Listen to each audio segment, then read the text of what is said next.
আফগানিস্তানে যখন আমেরিকা আক্রমণ করে 2003 সালে 2000 সালে মনে আছে? হ্যাঁ, আফগানিস্তানে যখন আক্রমণ করে এপ্রিল মাসে, আজ থেকে প্রায় 22 বছর আগে, তখন বুশ একটি কথা বলেছিল, শয়তানের অক্ষশক্তি কে? আফগানিস্তান, ইরান আর হলো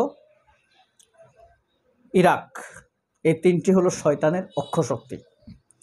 বাংলাদেশে জাতি বিদ্বেষী শয়তানের অক্ষশক্তিও তিনটা। এক, ওয়াকারুজ্জামান,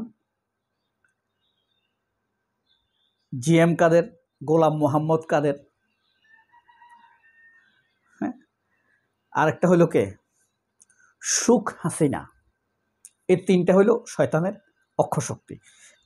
এই জিনিসটা প্রমাণিত হয়েছে সম্প্রতি আমার দেশ পত্রিকা আবারও একটি শেখ হাসিনার ফোন আলাপ ফাঁস করেছে সালমান এফ রহমানের সাথে। সেটা কি? সেটার মধ্যে একটা অংশ আছে, সালমান এফ রহমান শেখ রেহানাকে বলছে যে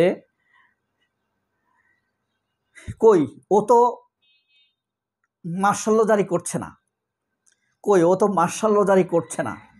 শেখ রেহানা বলছে 1 সেকেন্ডও সময় নষ্ট করবেন না, পালান।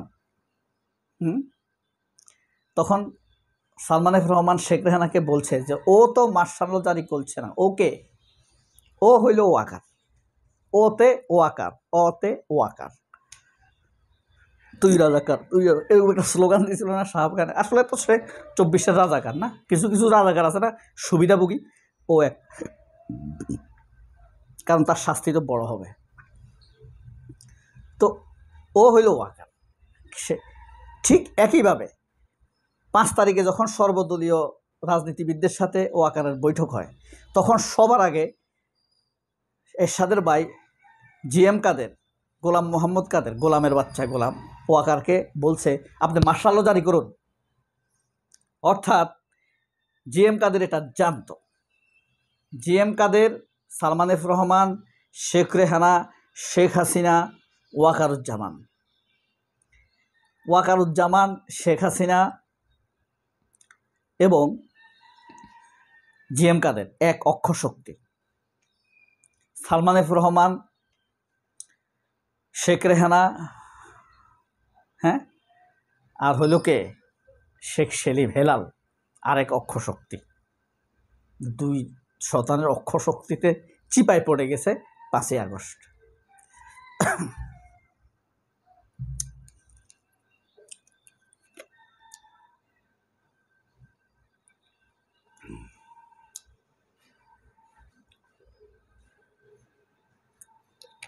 সরি,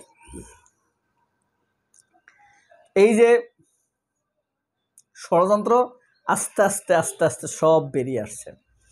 অর্থাৎ জনগণ আসলে দেখেন, বাংলাদেশের মানুষের প্রেডিকশন শেষ পর্যন্ত সাধারণ মানুষই ঠিক, সাধারণ মানুষের প্রেডিকশনটাই সঠিক হয়।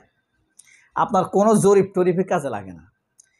ডাকসুর ইলেকশনের কয়েক ঘন্টা আগে শাহেদ আলম একটা জরিপ করিয়েছিল না? সেখানে দেখা যাচ্ছে 76% লোক আবিদকে ভোট দিবে, কিন্তু মানুষের প্রেডিকশন, সাধারণ মানুষ, সাধারণ ছাত্রদের প্রেডিকশন ছিল সাদেক কায়েমে হবে। হ্যাঁ, মানুষে হয়েছে। শাহেদ আলমদের মতো শয়তানেরা জিতে না, ওয়াকারের মতো শয়তানরাও জিতবে না। ওয়াকারের মতো শয়তান এই দেশে খুব কম লোক, তবে এরা ক্রিম পজিশনে বসে আছে। ওয়াকার এই দেশের, বাংলাদেশের সেনাপ্রধান না, সে হইল কয়েকটা অপরাধী লোকের সেনাপ্রধান। শেখ হাসিনার নিয়োজিত অপরাধী, খুনি হাসিনার নিয়োজিত অপরাধীদের সেনাপ্রধান সে আমাদের সেনাপ্রধান না। এই কারণে আমি তার বেতন দিতে রাজি না। ঠিক আছে, আমি তো ওই দেশের মালিক, আমরা মালিক, তো আমাদের টাকা দিয়ে হয়, আমরা কম দেই না, অনেক টাকা ট্যাক্স দেয় সরকার। তো এই যে সে যে অপরাধগুলো করছে, এই অক্ষশক্তি থেকে সে সরে আসেনি। বাংলাদেশে 2টা লোক আছে যাদেরকে আল্লাহ বিপুল সুযোগ দিয়েছে বড় কিছু হবার।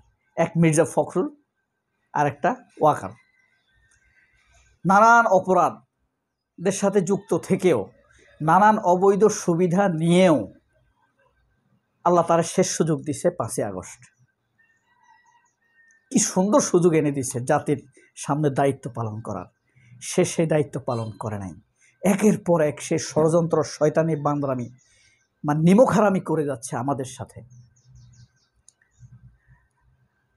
মিথ্যা কথা বলে যাচ্ছে। চট্টগ্রাম বন্দর নাকি বিদেশিদের হাতে তুলে দেওয়া হচ্ছে, সার্বভৌমত্ব নিয়ে কোনো আপোষ করা হবে না।